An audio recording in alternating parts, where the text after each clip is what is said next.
မောင်လေးချစ်တဲ့မမရံကုန်သူညလာလေးကျွန်တော်လုံးသားလေးမှာတဲ့ဆွေးစကားသူ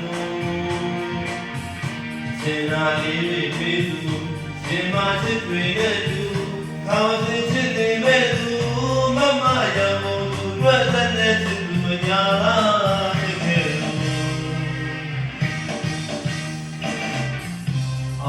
အောင်ရွာခေါက်ခါရောက်ခါလာသူရန်ကုန်သူချစ်မမနဲ့ချစ်မိဆုံးမိတော့ဘာကနာခါရောက်ခါလာခဲ့သူ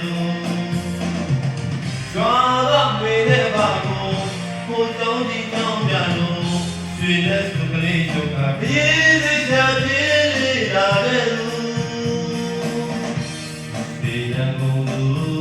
ဒီတကားရင်ပေါက်တဲ့သူလက်မခံပြေးလွယ်သက်ဆိုင်ဒီချမ်းပြီးရနေမှုလူကြီးမိဘတွေကိုညာပြီးအောင်လို့လာသူခုတော့ညာလန်းရှိရွာပြန်လက်ဆောင်မျက်ရည်တွေယူဘုံခံညာလန်းလေးကို